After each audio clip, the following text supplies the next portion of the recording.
రోజుకొక లేదా 2 రోజులకు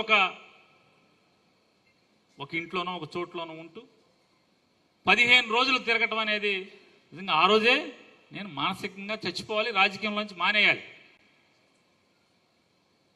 ఎవరికి రాకూడనటువంటి దుస్థితి అది. చివరికి అదృష్టవశాత్తు యాంటిసిపేటరీ బెయిల్ వచ్చింది. బెయిల్ వచ్చాక కూడా వదల్లా. జనవరి 1 తారీఖున నా భార్యను పోలీస్ స్టేషన్కి పిలిచి 4 గంటల పాటు ఇష్టం వచ్చినట్టు మాట్లాడాడు సిఐ గారు. రోజు నీది నడుస్తుంది, దీనికి సమాధానం చెప్పే రోజు, వాతకి 10 వాతలు పెట్టే రోజు ఖచ్చితంగా వస్తుందనే ఊరుకున్నా నేను.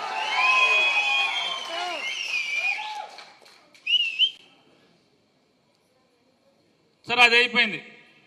అప్పుడు మన ప్లేడర్ అయినటువంటి, అంటే మనకి టీంలో పెద్దోడుగా ఉన్నటువంటి వరదా గారు కానీ చాలా మంది ఇక్కడ కూడా వాళ్ళ మీటింగ్ కూడా వచ్చారు. కొంతమంది మన లీగల్ టీంలో చాలా మంది, వీళ్ళందరూ కలిసి నాతో చెప్పింది,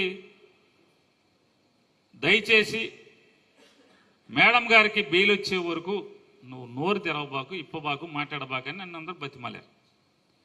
నువ్వు ఎట్టపోయినా పర్లా, ఇంటావిడ కదా, వద్దని చెప్తే నేను మాట్లాడాల. వెంటనే టీడీపీ వాళ్ళు, వీడు కనపడతలేదు, కుటుంబం అదృశ్యం, వీడు మాట్లాడతలేదు మొదలెట్టారు. నాకు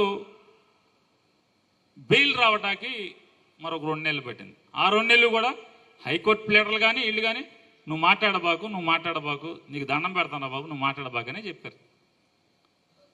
ఇందులో కుటుంబాలు ఉన్నాయి, నువ్వు ఒక్కడివే అయితే పర్లేదు, ఇంట్లో ఆడవాళ్ళు కూడా ఇరికిచ్చారు కాబట్టి. ఏంటంటే ఇంటి యజమాని, గోడౌన్ యజమాని ఆవిడ పేరు. ఎందుకు ఇంటి ఆవిడ పేరు మీద? ఇప్పుడు నా జీవితంలో బుద్ధి వచ్చింది ఏంటంటే, రాజకీయాలు తిరిగేవాళ్ళు పొరపాటును కూడా ఇంట్లో ఆడవాళ్ళ మీద ఆస్తులు పెట్టబాకండి, వ్యాపారాలు చేయబాకండి.